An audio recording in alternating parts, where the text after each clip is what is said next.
주님, 제 마음과 눈을 열어주셔서 말씀의 비밀을 발견하게 하옵소서. 오늘 하루 제게 필요한 말씀을 허락해 주시고 실천할 수 있는 믿음을 주옵소서. 하나님과 깊은 교제가 이루어지는 묵상이 되게 하옵소서. 빌라도는 대제사장들과 지도자들과 백성을 불러 모아놓고서 그들에게 말하였다. 그대들은 이 사람이 백성을 오도한다고 하여 내게로 끌고 왔으나 보다시피 내가 그대들 앞에서 친히 신문하여 보았지만 그대들이 고발한 것과 같은 죄목은 아무것도 이 사람에게서 찾지 못하였소. 헤롯도 또한 그것을 찾지 못하고 그를 우리에게 돌려보낸 것이요, 이 사람은 사형을 받을 만한 일을 하나도 저지르지 않았소. 그러므로 나는 이 사람을 매질이나 하고 놓아주겠소. 그러나 그들이 일제히 소리질러 말하였다. 이 자를 없애고 바라바를 우리에게 놓아주시오. 바라바는 그 성 안에서 일어난 폭동과 살인 때문에 감옥에 갇힌 사람이다. 빌라도는 예수를 놓아주고자 하여 다시 그들에게 말하였다. 그러나 그들이 외쳤다. 그 자를 십자가에 못 박으시오. 십자가에 못 박으시오. 빌라도가 세 번째 그들에게 말하였다. 도대체 이 사람이 무슨 나쁜 일을 하였단 말이오? 나는 그에게서 사형이 처할 아무런 죄를 찾지 못하였소. 그러므로 나는 그를 매질이나 해서 놓아줄까 하오. 그러나 그들은 마구 우기면서 예수를 십자가에 못 박으라고 큰 소리로 요구하였다. 그래서 그들의 소리가 이겼다. 마침내 빌라도는 그들의 요구대로 하기로 결정하였다. 그래서 그는 폭동과 살인 때문에 감옥에 갇힌 자는 그들이 요구하는 대로 놓아주고 예수는 그들의 뜻대로 하게 넘겨주었다. 오늘 장면은 예수님의 무죄함과 대비된 대중들의 광기가 드러납니다.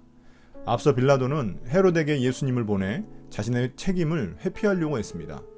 그런데 헤롯도 예수님의 죄를 찾지 못하고 다시 돌려보낸 것을 보며 빌라도는 예수님을 무죄라고 판단합니다.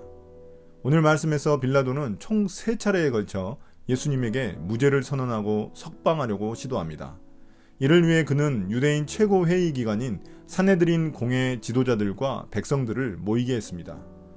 백성들까지 모이게 한 것은 종교 지도자들을 설득하는 게 어렵다고 느꼈기 때문입니다.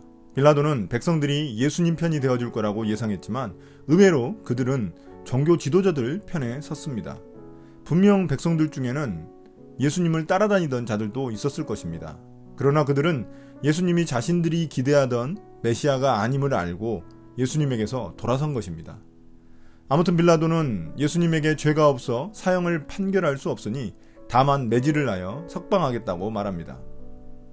죄가 없음에도 매질이라도 하려는 것은 종교 지도자들의 분노를 달래려는 심산입니다. 유대인들의 큰 명절인 유월절에는 로마 총독의 권한으로 죄수를 석방하는 특별 사면제도 같은 게 있었습니다. 빌라도는 예수님을 그 특사 케이스로 선정해 석방하려고 한 것입니다. 그러나 무리들은 일제히 예수님의 석방을 거부하고 대신 폭동을 일으키고 살인을 저지른 바라바를 놓아주라고 요구합니다. 매우 황당한 요구가 아닐 수 없습니다.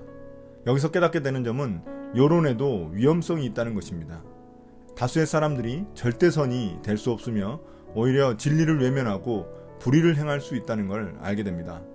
하나님의 말씀이 아니고선 우리는 언제나 뒤틀리고 거짓될 수 있다는 것을 겸손하게 인정해야겠습니다. 거짓과 혐오로 인해 가짜뉴스와 음모론이 판치는 세상입니다. 우리 그리스도인들까지 속아서 진실과 진리에서 멀어지는 것을 자주 보게 됩니다. 그만큼 하나님의 말씀인 진리를 꽉 붙들지 않으면 우리도 세상 가운데 떠내려갈 수 있습니다. 이제 빌라도는 또다시 예수님의 무죄함을 선언합니다. 그러자 무리들은 이제 예수님을 십자가에 못 박으라고 요구합니다.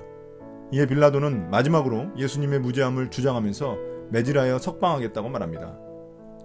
그런데 여기서 유대인들은 왜 로마의 형벌이었던 십자가형을 요구했을까요? 그 이유는 십자가가 구약에서 말하는 저주의 형벌이기 때문입니다. 신명기 21장 22절 23절을 보면 나무에 달린 사람은 하나님께 저주를 받은 사람이기 때문입니다. 또한 십자가형은 살인자나 반역자를 처벌하는 가장 고통스럽고 수치스러운 형벌입니다. 십자가에 묶인 손과 발에 못을 박아 극심한 고통을 주고 서서히 죽게 만듭니다. 또한 벌거벗은 상태로 매우 수치스럽게 죽게 만드는 최악의 형벌이 바로 십자가형입니다. 이런 이유 때문에 무리들은 계속해서 예수님을 십자가에 못 박으라고 큰 소리로 요구했습니다. 결국 그들의 목소리가 빌라도의 양심을 이겨 빌라도는 그들의 요구대로 해주기로 결정했습니다. 폭동과 살인을 저지른 바라바는 석방하고 예수님은 십자가 처형을 당하게 되었습니다. 오늘 말씀 속에 수많은 소리들이 난무하지만 어느 곳에도 예수님의 목소리는 들리지 않습니다.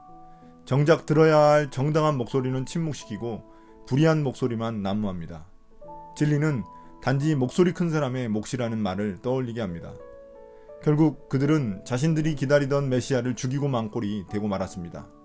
이렇게 된 근본적인 이유는 예수님이 자신들이 원하던 메시아가 아니었기 때문입니다. 인간의 욕망은 신을 만들기도 하지만 신을 죽이기도 합니다. 그러나 인간의 가장 추악한 모습은 예수님 대신 바라바를 풀어준 대목입니다. 그들에게 진실이나 진리는 중요하지 않습니다. 다만 그들의 감정과 신념이 중요할 뿐입니다. 그들은 예수님을 신성모독으로 고소했지만 오히려 그들이 가장 큰 신성모독을 저지르고 말았습니다. 결과적으로 하나님의 아들을 죽였기 때문입니다. 그러나 잊지 말아야 할 사실은 십자가는 하나님의 놀라운 비밀 계획이었다는 사실입니다. 아무도 눈치채지 못한, 심지어 사탄도 눈치채지 못한 비밀이었습니다.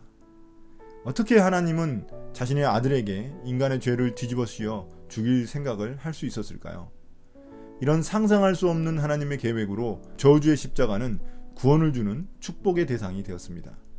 죽음을 상징하는 십자가가 생명의 통로가 되었습니다.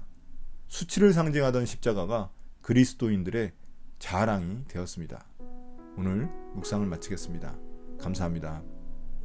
주님, 제가 세상의 거짓과 광기에 휩쓸려가지 않도록 붙들어 주옵소서.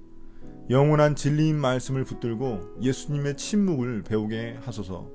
십자가를 통한 희생과 사랑만이 세상을 구원할 수 있음을 기억하게 하소서. 예수님의 이름으로 기도드립니다. 아멘.